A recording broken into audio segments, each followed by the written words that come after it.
Welcome to the Ranger Report podcast. I am your host, Ben Dieter. Always glad when you take the time to listen. You have many different ways now to listen to this podcast, including iTunes, on Apple Podcasts. We're on Spotify, we're on Anchor, we're on Google Podcasts, we're on Radio Public, we're on Stitcher Radio, we're on Podbean, and many other places. Pretty much wherever you find your podcast, you can subscribe to the new Ranger Report podcast. And then, of course, you can also find us on our website, therangerreport.com. You can drop me a line anytime on Twitter at The Ranger Report. On Facebook, look up The Ranger Report, or my email is ben@therangerreport.com. Also, we have a Patreon. We would love for you guys to check it out and consider donating to keep everything up and running on this podcast. We would appreciate it, and we would thank you for that.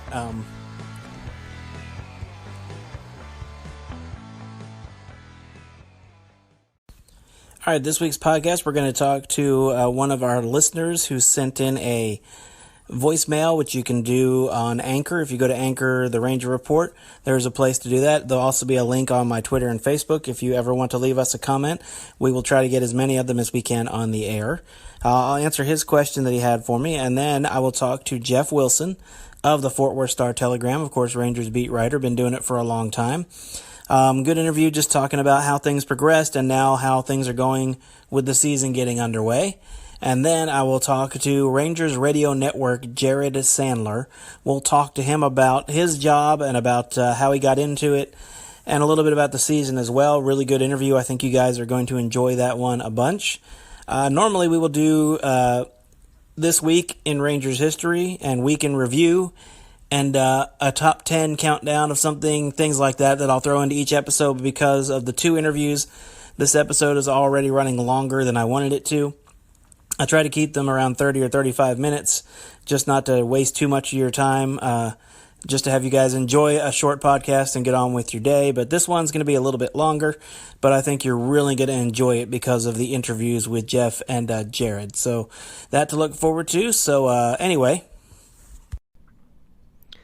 So I opened up the share line, and I got a great comment on our commentary line from the show we aired on Monday, from a gentleman named Jeff Dawson. I had mentioned on the show that the fight scene between owners versus players, or billionaires versus millionaires, and I said something about the owners not being willing to show their books to the players. Well, let me play. Here are Jeff's comments that he had for us. Let me play them for you here. Good evening, Ben. This is in response to your Part 1 podcast to the 2020 season. I know everyone that has gotten involved in this wants to go after the owners because they're billionaires. As you stated out, it was billionaires versus millionaires. I look at it this way. These are not public companies. They do not have to give the results out. They don't have to show their tax returns. I've been in construction. If I was making $80,000 or $100,000 and the owner of the company was making $5 to $10 million, that really wasn't any of my business. I was making a good living. I was happy with that. So Jeff made some good points. I made it sound like I thought the owners should show their books to everybody, or at least to the players.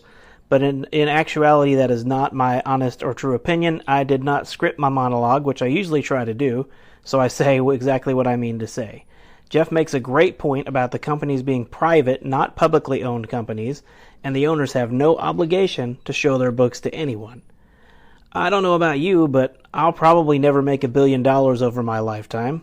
Probably not even more than, $1 million, maybe $2 if I'm really lucky. I don't understand the accounting that goes into running or managing a Major League Baseball team, or the finances that go into it. And I doubt any of the players really understand what the owners are dealing with as well. It could not have brought any good results for the owners at all. I was just, and still am, disappointed at the way all of this went down with the beginning of the season. I'm glad that we can now move on and actually start talking about baseball taking place in between the lines instead of between the owners and the Players Association. Admittedly, we were, a lot of us, angry about the way it was going, and I, for one, was trying to make sense of it in my own brain. So I'd like to thank Jeff for pointing out some good facts to all of us. Coming up after the break, we're going to speak to Jeff Wilson of the Fort Worth Star-Telegram about the upcoming season. So don't go anywhere. Hey guys, have you ever thought about starting your own podcast? When I was trying to get this podcast off the ground, I had a lot of questions, like how do I record an episode? How do I get my show into the apps all the people like to listen to? And how do I make money from my podcast? Well, the answer to every one of these questions is really simple. It's called Anchor. Anchor is a one-stop shop for recording, hosting, and distributing your podcast. And best of all, it's 100% free and extremely easy to use. And now, Anchor can match you with great sponsors who want to advertise on your podcast. That means you can get paid to podcast right away. In fact, that's what I'm doing right now by reading this ad. I've been using Anchor now for, almost a year, and I really enjoy it. It's a lot easier than any of the other podcast apps I've ever tried. And again, it's free, guys. It really is free. It doesn't cost anything. So if you want to get started on a podcast and making money doing it, then go to anchor.fm/start. That's anchor.fm/start. Anchor, the best way to podcast. We are joined by Jeff Wilson of the Fort Worth Star-Telegram. Jeff, how are you today? Very well. How about you? Doing good. Let's start with the announcement that spring trainings were shut down and everybody was coming back to the Metroplex area. How long did you guys think it was going to be before we got back to baseball? You know, it's pretty crazy because I flew in on that Wednesday, and as I left the house to go meet T.R. Sullivan for dinner, it had announced that the Utah Jazz players had tested positive. And then I got to the restaurant, which is a bar. I'm not going to lie, it's a bar. And within 30 minutes, the NBA had canceled its season, and TR and I were just like, oh boy, you know, here it comes. And sure enough, the next day was a Rangers off day, but they did cancel spring training at that point, and we weren't sure. We could have seen it a bunch of different ways, but I didn't think it would last this long. And I think part of that is because I was naive enough to think that the owners and players would quickly come to a resolution, find an agreement, recognize what an opportunity it was for the game. But unfortunately, that didn't happen. So, I didn't think it would last this long, but I did think we were in for early June was always my prediction. All right, that leads me into my next question. You know, fans were mad at the players and owners. How badly do you think this whole thing was handled on the side of the players and the owner? Because it felt like they could have done a better job, and it was handled really badly. How do you guys in the media see that? Well, I mean, I don't know how to put it into words, because it was just complete short-sightedness. It's like they didn't see the long-term picture, and these are people, the owners who are independently wealthy before they ever got into buying a baseball team, and when they sell their team, they're going to make a ton of money because of the way franchise values have gone up. But in the short term, they just saw the losses. They didn't see the opportunity, and baseball could have been playing for 2 months. Or 6 weeks, or even a month, free of competition from any other sport, and people who've been dying for live sports, and I'm one of them. There, I watched that Tiger Woods, Phil Mickelson, Tom Brady, Peyton Manning thing like it was a breaking news. I couldn't get away from it. So, and everybody saw the ratings for that. So baseball should have been able to see. These are smart people. They should have been able to see the opportunity of acquiring new fans, getting all of their money, and in future seasons and all of that. So, and this is a sport that needs fans. Let's be perfectly honest. It's America's pastime, really, in name only. I think that it's very clear the NFL has passed it by, and the NBA is running circles around really all sports with how they're run. But they just blew it. and then to blow it so publicly by leaking things to the media. And I'm a reporter, so I welcome the leaks, but my God, it was just handled so poorly and has left the game so scarred. And in the process, a lot of fans have jumped ship. Did you ever think there was a point in this process where the owners wanted to completely scrap the 2020 season? Yeah, I do. I think that there's, look, there's 30 of these guys, right? And they're in 28 different markets. So every market is different, or I guess 27 markets, whatever, 26 markets. Anyway, they're all different, and even within those markets, they're different. The San Francisco and Oakland are basically, they're in the Bay Area, but it's entirely different. So, every team has its own problems, and I'm sure that there were teams who saw how much money they stood to lose and didn't want to put on any games. And I don't think that this sounds nasty, but I don't think that COVID-19 is at all a major factor in what these owners were thinking. I really think that they look at players as pawns. They can say that they care about their players and all of this, but I think that what they've shown the last month, and really even further than that, is the exact opposite. The players are their product, but they don't value the product as people. And I just think that, if I have to lay blame on somebody like more than the other, it's definitely ownership in my mind, just because of how they didn't negotiate in good faith. And to your point, I think there's a faction within there that was hoping against having the season. All right, baseball is a game of superstitions, and every time the Rangers have opened a brand new ballpark, the season has been shortened somehow. Do you think superstition holds true on that, or do you think it's just an odd coincidence?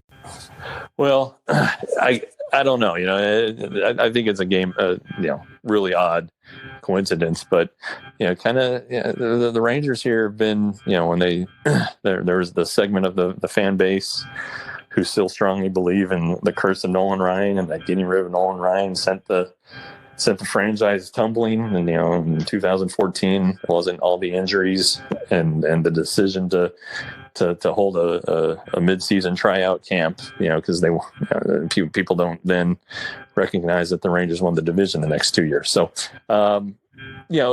it's funny though. I mean, I think it's hilarious, because 72 there was the strike, and then obviously 94 there's the strike, and this year there's this. And maybe that's a message. Stop building ballparks, especially if you don't need them. I can understand tearing down the old Arlington Stadium, but maybe this is the baseball gods telling the Rangers something. Yeah, I agree. I'm really going to miss the old ballpark at Arlington. Well, let's move on. The Rangers have announced, or baseball has announced, they're going to expand to 60-man rosters to go into the Major League season with the way it's going. Do you have any clue who you think might wind up on that 60-man roster for the Rangers? Well, I think they know. I think that most of them have been told, but the way that John Daniels does things, he doesn't announce anything till every I has been dotted and T has been crossed. But yeah, I think you can kind of look at the spring roster. Sam Huff was a non-roster invite. I'd be really surprised if he wasn't in this group. I think the Rangers want to see Josh Young move quickly. And he in spring training was very visible, participated in a lot of Cactus League games and inter-squad games. So I would expect Josh Young to be part of this group. And then I know that Alex Spees will be part of it. The Rangers always like to have those guys. Like Emmanuel Clase, last year, there, you can go back and just chart the guys who have come up, started at low levels and impressed, and made their major league debut in the same season. So I think that Spees, who's we've all heard is throwing 102 miles an hour, he could be a guy who, if the Rangers are in a playoff race, and who's to say they won't be with this season shortened to 60 games. He's a guy that could come up, and make a difference in the bullpen, at 102 miles an hour. And apparently he's able to control it, which he wasn't able to do before his Tommy John surgery, that's that can be pretty overpowering and make a difference in a bullpen. And so I think that those are three to start with. I don't know about Hans Kraus or Cole Winn, guys like that, because I don't think the Rangers would want them in the major leagues this year.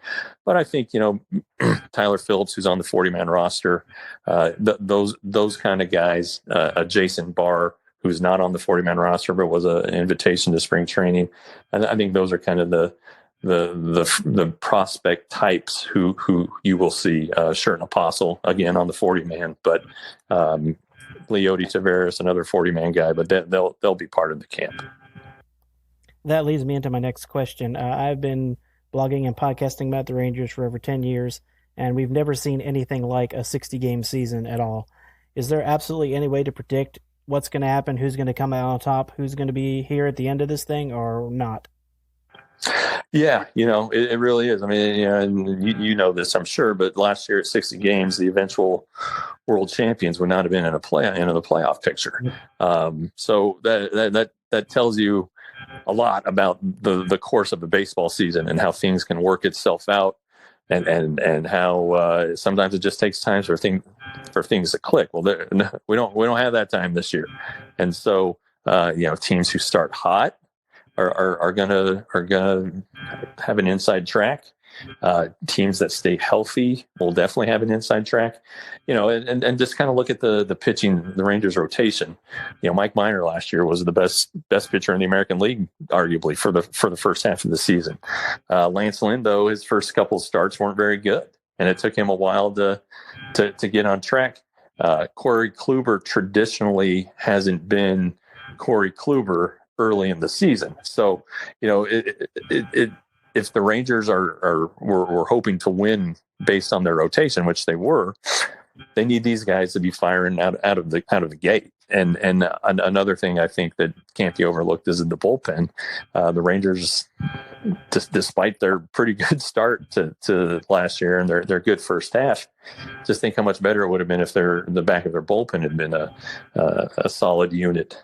So I think that health, pitching, and then the bullpen. Those are three elements that I think if teams have those solidified, that they'll be in good shape in this shortened season. Do you think that fans will actually get to attend games this year? I know the COVID numbers are spiking again, and it seems like we may not be able to, but in your gut, what do you think?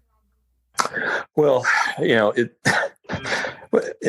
my gut, I think that they will make every effort to try to have fans. It's not about.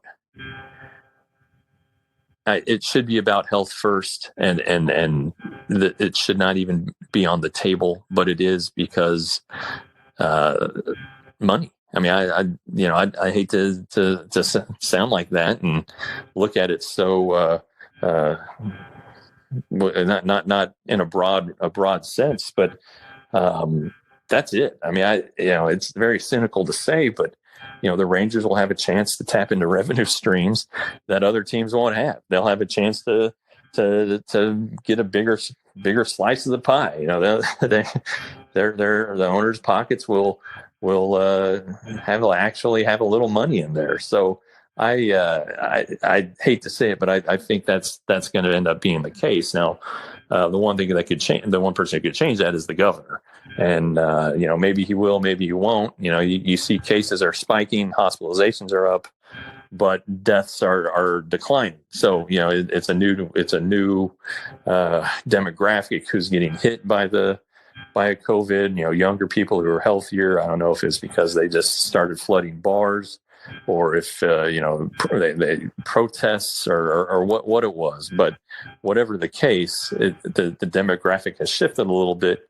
It's still that the elderly and people with underlying health conditions are most at risk to die from COVID-19.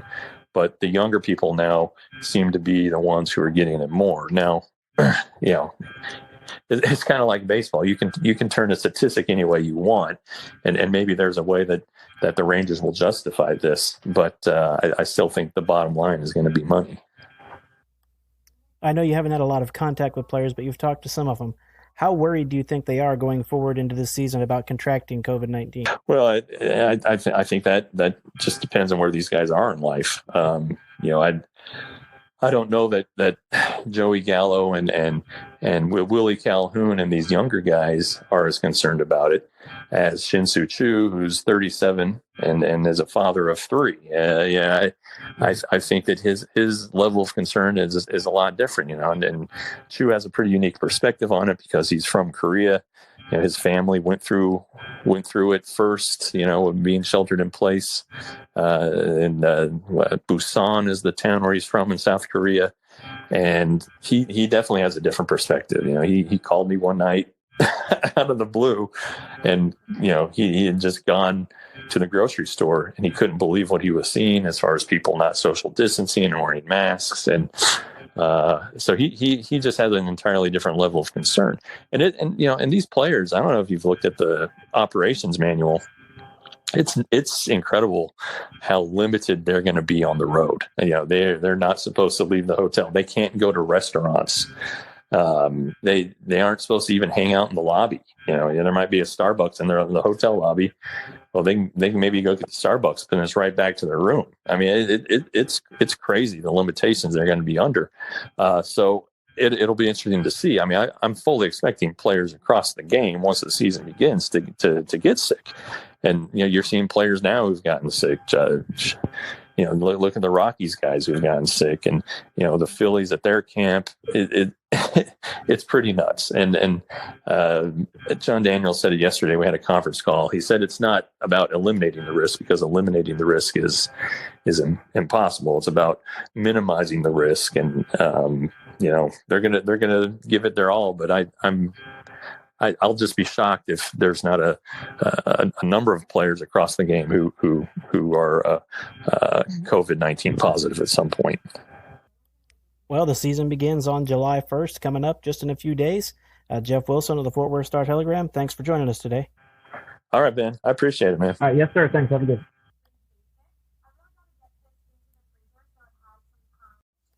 All right, we're now joined by Jared Sandler from the Rangers Radio Network. Jared, how are you doing today? Ben, I'm great. Hope you're doing well, and thanks so much for having me. You bet. Well, let's start right off. You guys were already at spring training when everything got shut down. How long realistically did you think baseball was going to be shut down due to the coronavirus? Well, it's funny is probably not the right word, but I remember, I think it was a Wednesday when the Mavs were on ESPN and we were all watching, because in Arizona, you don't get to watch the Mavs that easily without going to, one of these sports bar or wing restaurant places. And so we were enjoying a chance to watch the Mavs at our residence. And, I think it was the days before when news started trickling in that this event or this conference in college sports was going to cancel events and all that stuff. And you're kind of seeing, all right, well, this is probably going to impact baseball. Why are we, playing these games that really are meaningless?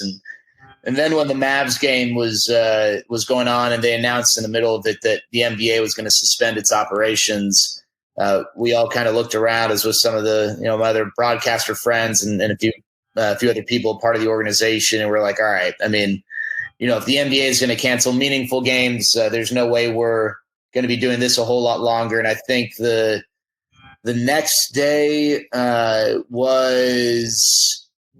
I want to say the next day was an off day, and that day was spent coordinating return trips home. And, pretty shortly after that, we learned that, everything was going to be suspended. And at that time, I think the conversation kind of evolved from, okay, so are we going to play Seattle in Arizona, or are we going to play them in Arlington? And then it went from that to, okay, I guess we're not, probably going to make opening day, or we're going to just pick it up in mid-April. And if we pick it up in mid-April, then you only miss X amount of games. And then it became pretty apparent after we all returned back to the Metroplex that this was not just going to be a 1 to 2 week thing. And, I'd say by mid-April or early April, July was kind of the target return date, although I don't know that anyone necessarily would predict that it was going to unfold the way it's unfolded. But, Yeah, I mean, right away as you're learning about the whole pandemic, I mean, this is so foreign, and we haven't gone through this before, didn't really know what to think. But, I think we quickly learned how serious this was and how much baseball we were likely going to miss, or at least how irregular this year was going to be. All right, well, the way the whole offseason went down, the way everybody was arguing with each other and no one seemed to have the right idea, seemed to really irritate fans and other people. There were leaks to the media, really putting it out there in public and making it look bad. What did you guys think in the media? I know leaks are okay for you guys, but what did you guys think about the way that both sides handled this? And is there a little blame to go around for just about everybody involved? Yeah, for me, because I'm not a beat writer, the leaks and stuff, I don't, I don't care as much about that as some of the beat writers, because I'm not starving for information to write a story. So it was disappointing for me throughout the entirety of it, just how it all went down.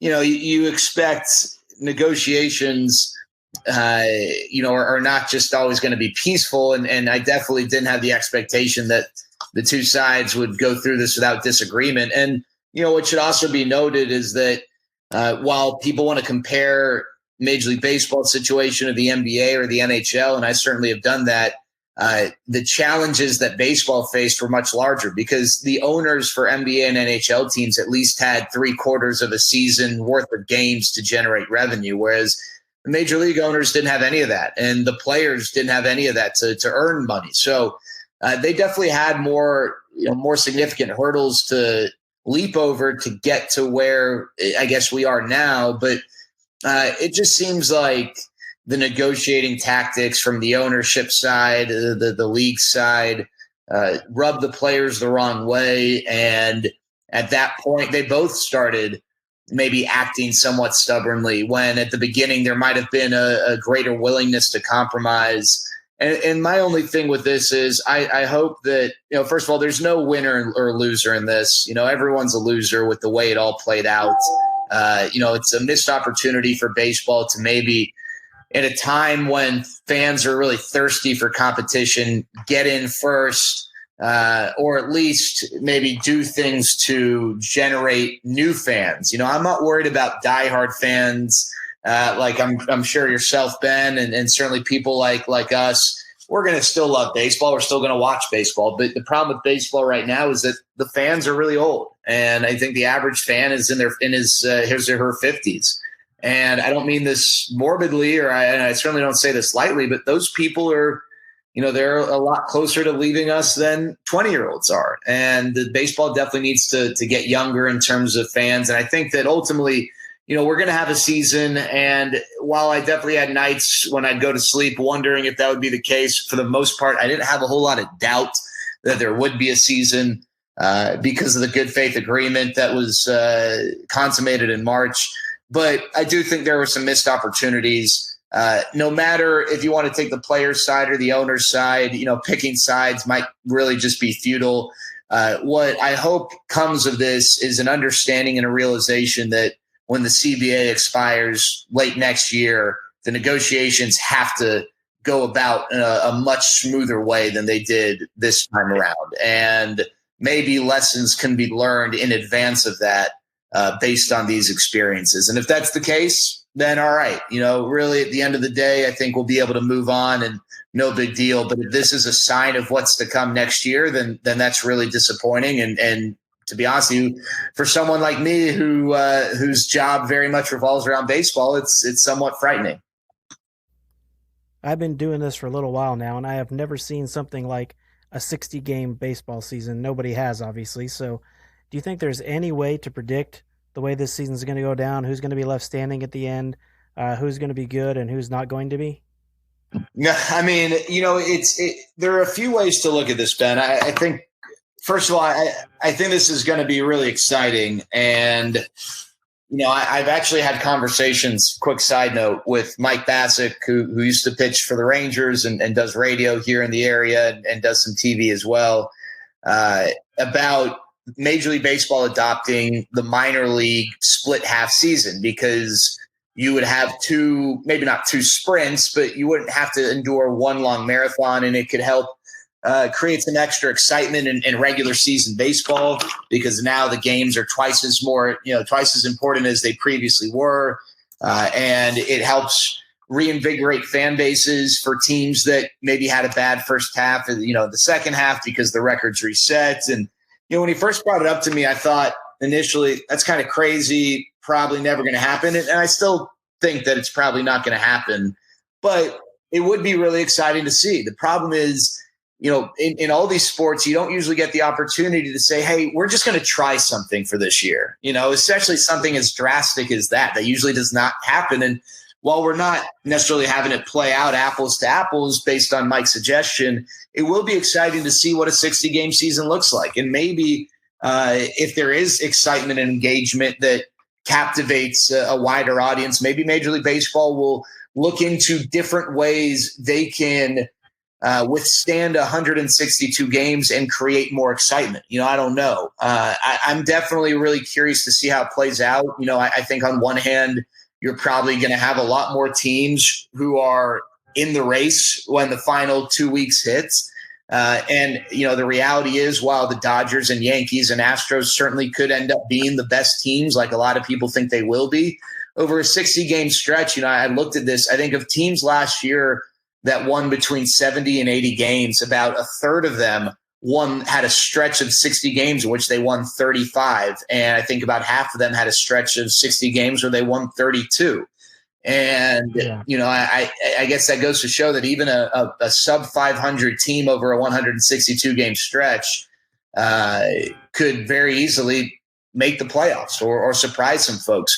I also think it could maybe go a different direction, and the talent disparity possessed by some of these favorites ends up playing out, because now, instead of living to see another day, there's more importance with each individual game. And I think you're going to see managers manage differently because of it. There's a lot more magnitude in, a loss for game 27 than there otherwise would be. And, maybe you don't ride a guy who's slumping as much. I don't know that you're going to have the extremes of playoff managing, where if a guy's goes 3 straight games without a hit, you consider benching him when he was, a borderline all-star for you. But I don't think it's going to be too far from that. And, I think that's going to be interesting to see the different levels of strategy that go into roster management and lineup management throughout the season. All right, let's switch gears a little bit. You do Frisco Rough Rider games, and they have just joined a collegiate league. Do you know anything about that league or what they're doing with it? And are you going to be calling any games at all for that? Yeah, I don't know if I'm going to call any of those games, and I really don't know, to be honest with you, a whole lot about it other than that it's kind of happening. And, it's good for, it's definitely good for Frisco. I think one of the biggest tragedies behind all of this is the fact that you've got some minor league cities and organizations and really people who are going to suffer because of this. Even with Major League Baseball restarting, minor league baseball isn't going to go down. And so if concepts such as that, leagues such as that can help, just even one person or one organization make some money and stay afloat, all the better, because there are people whose jobs are getting eliminated, who, not just people losing their jobs temporarily, but their positions are getting eliminated because people are trying to, cut as much of the fat as possible to stay afloat. And, these minor league cities don't have the benefit that major league cities do, where, the Rangers can still generate some money because TV deals. Well, minor league baseball doesn't have that. And so a loss of a season is a lot more significant for them. And anything that allows them some more support is great. And it seems like the TCL kind of changing the way it goes about things, and including Frisco, is going to help the Rough Riders organization in the long run. And that's pretty cool. And hopefully it does, provide another source of entertainment for people and opportunity for some of these kids to play some baseball when their college season was pretty much eliminated. All right. So you do the Rangers pre and post game show. You call Rangers games, you call Rough Riders games, you do some radio shows. What's your favorite thing to do in broadcast? Well, I think I got into this because I love play-by-play. That's not to say I don't love the other things. And it's not necessarily just baseball. I love, the beauty of the radio shows is that I get to stay connected to other sports, which, I really do love. But, if you told me I could only pick one of these types of jobs to do the rest of my life, it would, without any hesitation, be play-by-play. The feeling of, being at a live sporting event and seeing it as it unfolds, and the ability to share what's going on with the fans and help tell the story, to me through that medium is really a lot of fun and truly special. That's not to say, again, I don't love the other parts of what I do. I'm very fortunate that I get to broadcast sports for a living, and no matter the capacity in which I'm doing it, it's an absolute blast. But if I had to make one decision on it, it would be the play-by-play for sure. Yeah, I do this as a hobby. I'd love to do this as a living. It's definitely a lot of fun. Who was it that really made you want to be a broadcaster, or what was it that really made you want to go into broadcasting as a career? Well, so the short answer to that is probably Ayrton Adele. And he became a mentor of mine late in high school when I realized this was something that I might want to pursue.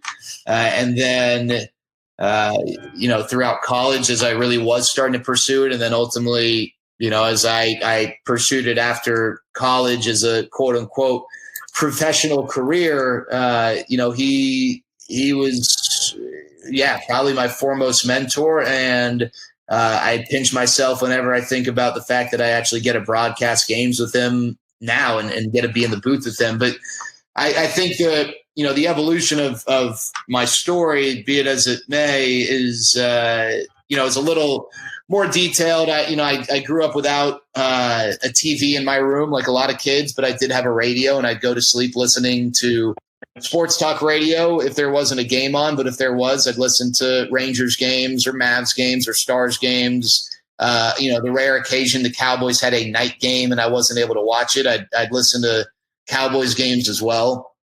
And I was only listening to it just because I love sports. I grew up in a sports family, and I was listening not as an aspiring broadcaster, but as a fan. I started, like a lot of kids, I hear people admit to doing this a lot more these days.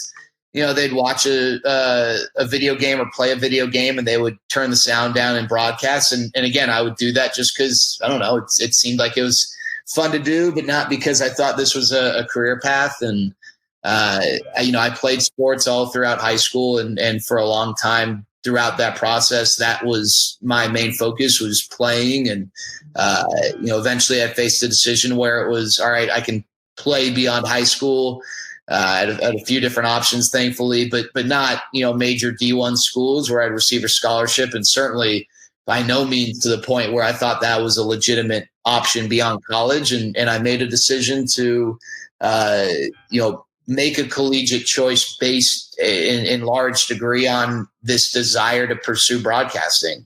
Really at that time, it was just sports journalism, but not knowing if it was something I wanted to do. And I went to USC in Los Angeles. I was able to stay a part of the athletic side, being a part of the baseball program there, but at the same time was doing some broadcasting for the student platforms that they offered, and I just fell in love. And the first game I did was a volleyball match, a women's volleyball match between USC and Duke. It was before classes even started. I'd been bugging the guy who ran the program, who basically assigned and scheduled the student broadcasters. And I guess I bugged him enough to where when someone was sick and had a bail from that broadcast earlier that day, he thought to give me a call, and I said yes. And it was horrible. I was terrible, but I walked away from that thinking I was Al Michaels, and I thought, hey, this is what I'm going to do for the rest of my life. And I guess I can't say that ultimately it's what I am going to do for the rest of my life. I certainly hope that's the case, but up to this point, I've been fortunate to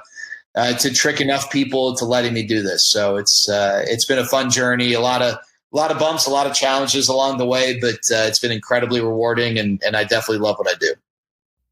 I think I would enjoy that as well. Now, you call Frisco Rough Rider and Texas Rangers games, different environments, different atmospheres in both. Which one is your favorite one to call, either Rough Riders games or Texas Rangers games?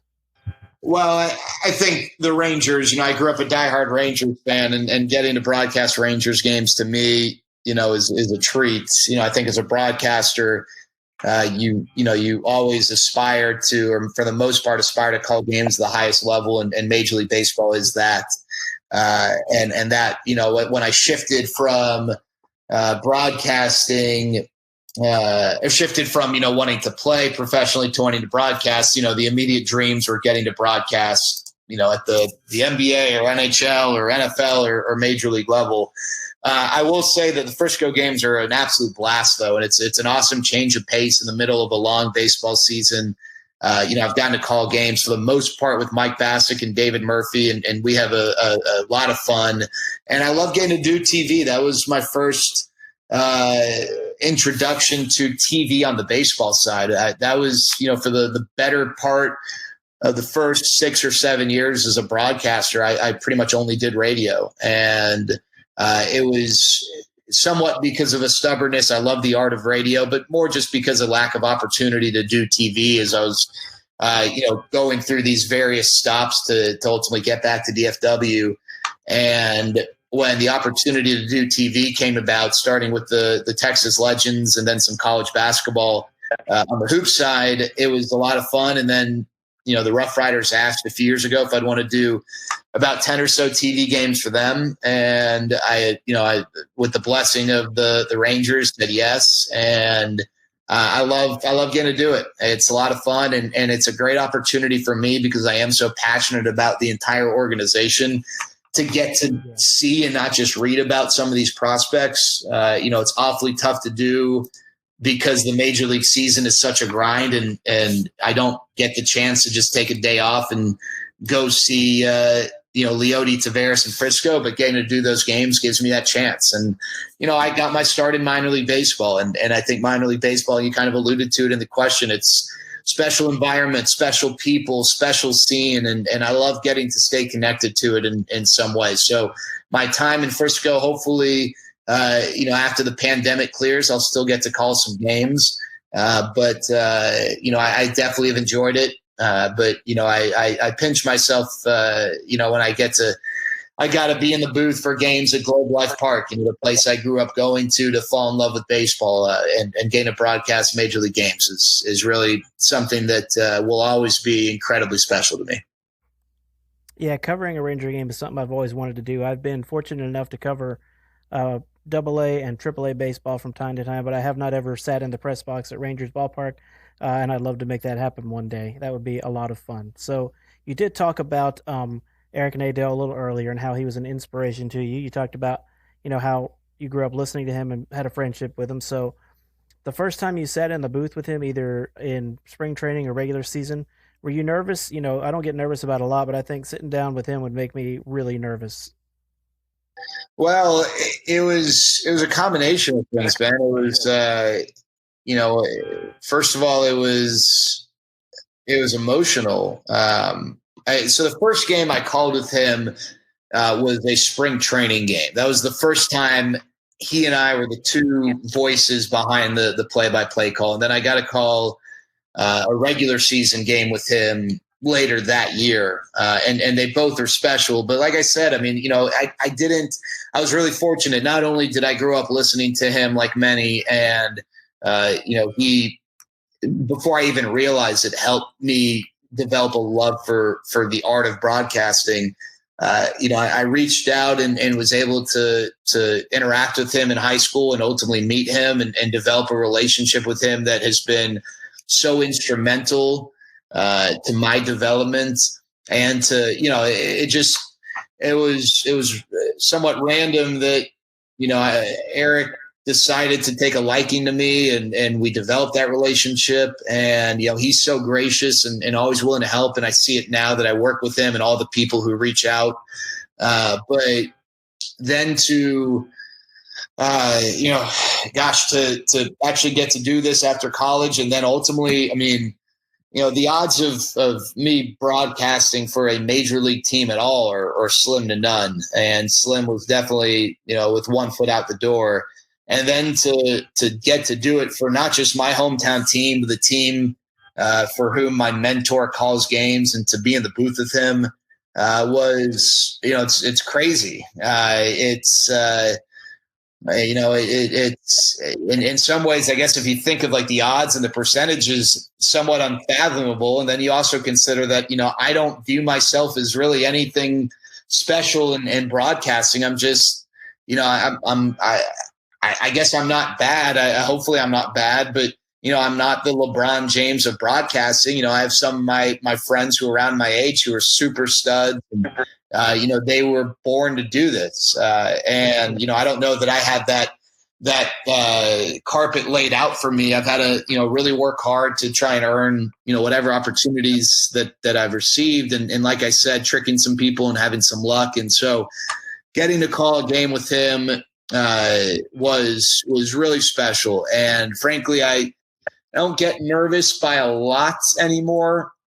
I was super nervous that game, even the spring training game. And now, I don't want to say we don't take those games seriously, but we certainly approach them a little bit differently than we will a regular season game. It's for us just getting our reps in and, having fun with the fact that half the time we have no clue what's going on because there are 76 changes made in a 30-second stretch, in between innings. And, we're just trying to scramble to figure out who number 92 is and who the heck 97 is and all that stuff. But, even that was a little nerve wracking because I don't want to let him down. I want to be a great partner to him, really at all times, but especially getting to call a game with him. So it was a lot of fun. I know with Eric, he really does value having fun. And so that makes it a lot easier. Not that other broadcasters don't want to have fun, but, I think for Eric, he just, he wants to laugh. He wants to be able to smile. And I think that kind of eases some of the pressure because I don't feel like I'm broadcasting with this uptight, buttoned up person who, everything technically has to be absolutely perfect. Otherwise, he's going to be disgruntled. That's the furthest thing from the case with Eric. If you're having fun, that's good for him. Well, Jared, thanks for coming on the show today. I appreciate guys like you and Eric Nadell and others that I've had on that take the time to talk to guys like me. It's been great, and I appreciate you coming on today. My pleasure. Anything you need, let me know, and hope to see you at the ballpark this season. Once again, I'd like to thank Jared Sandler of the Rangers Radio Network and Jeff Wilson of the Fort Worth Star-Telegram for joining us this week. A little longer show than I normally like to do, but it was worth it to talk to both those guys. So thank you for listening. We should be doing the shows regularly on Mondays. Of course, this one we're being released on a Friday because I got Jeff and Jared on Thursday. So once again, thank you for listening. Be sure to check us out on Twitter, on Facebook, and be sure to tune in next week for another edition of the Ranger Report podcast.